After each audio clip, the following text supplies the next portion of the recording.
may mga people, may mga tao din syempre na hindi nakakaintindi. Parang kasi ang dating sa kanila, ang tingin mo sa babae, mababa.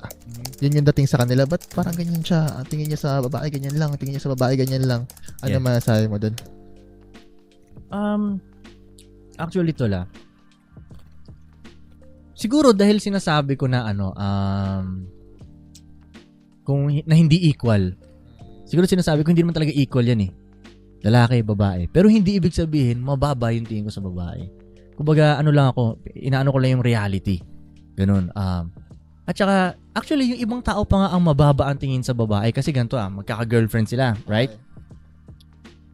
Tapos, walang ibang silbi yung girlfriend nila kundi pang sex nila at pang flex nila sa social media. Okay. At yun para sa akin, ang baba ng tingin mo sa babae mo. Hindi mo alam kung anong kakayahan ng isang babae.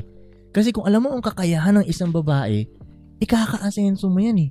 Kaya pansin mo kung tuwing nagkakaroon ako ng babae, grabe ko kasagadin yung babae. Nalalabas ko yung mga kaya niyang gawin talaga. Mga hindi niya akalain nga na kaya niyang gawin eh. Mga potential niya. Oo, mga potential niya. Yung stars na nasa loob niya, kaya kong ilabas yun. Kasi yun ang nakikita ko sa kanya. Hindi ko siya nang tinitingnan na pang sex ka lang at pang flex ko lang sa social media dahil maganda ka. Diba? Hindi. May mga kaya kang gawin bukod dyan eh.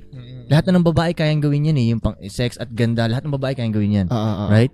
Pero may iba kang kayang gawin na may power ka talaga na hindi mo pa nadidiscover. Yung nilalabas ko yung mga ganun. At let's say, kunyari meron na talaga siyang power na alam niya, lalo ko pang i-enhance yun. Ilalagay ko siya sa maayos na lugar, magamit natin yan.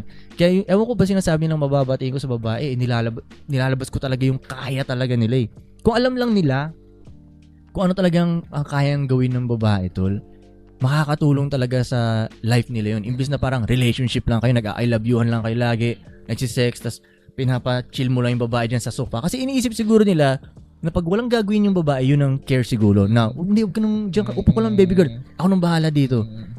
Pero, kahit nga gawin sa'yo yun, bilang lalaki ka, mababad trip ka nun eh. Nasabihin sa'yo, hindi, huwag ka nang gumalaw dyan. Ako nang bahala. Hindi by nature, hindi tayo ganun. Hindi, kailangan kailangan may purpose eh. Nai-guess mo? So ngayon yung mga babae na ginagawa nilang ganun lang, feeling ng babae wala tuloy silang purpose. Kaya na-crazy yung mga babae. Dahil pinapaupo lang sila sa couch, sinesex lang sila, at pinang-flex lang sila, that's it. Walang purpose. Parang ganun. So sa akin, pag may babae ako, anong magagawa natin together para ikaangat natin? Both ways. Kasi ang iniisip ng iba nga, di ba, sa'yo, sinesex mo lang yung mga babae. Pero hindi. Ayon sa kwento mo ngayon, sinasabi mo, tulungan kayo. Yeah. Pareho kayo nagtutulungan. Actually, sex nga ang huli kong ginagawa eh. Pag nagkakaroon ako ng bagong girl, months pa yan bago ko siya i-sex eh. Months, hindi yung agad-agad. Ganun din. Months yan. 4 months. Ganun. Kaya ko yan. 4 months. Kahit magkatabi kami sa kama, hindi kita i-sex. Ganun. So, yun ang parang misconception siguro nila sa akin. Iniisip siguro nila porque may multiple girlfriends ako. Sa bahay namin parang sex dungeon siya. Parang ganun. Hindi naman ganun talaga eh. Mas more on meron kaming mini-mission, parang may yung teamwork namin nandoon talaga ganun. At bawat babae nilalabas ko talaga yung kung ano ang kayang gawin. Parang tingnan mo may chessboard kayo. Parang ganun. Yung queen ang pinaka-powerful dun sa chessboard eh. 'Di ba? Yun ang pangsugod mo talaga. Maraming kayang gawin ng ganun ng babae. Marami silang kayang gawin na hindi natin kayang gawin. Yun nga lang, kailangan mag-team up yung dalawang yun. Kasi pag nawala din yung king, game over na. Tapos na. Kaya pag minsan may yung mga babae na, let's say, wala na sila sa akin, right?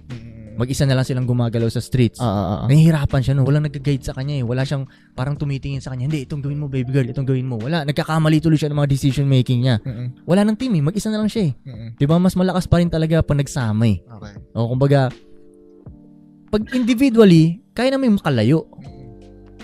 Hindi. Individually, kaya namin may marating. Pero pag magkasama kami, kaya namin makalayo.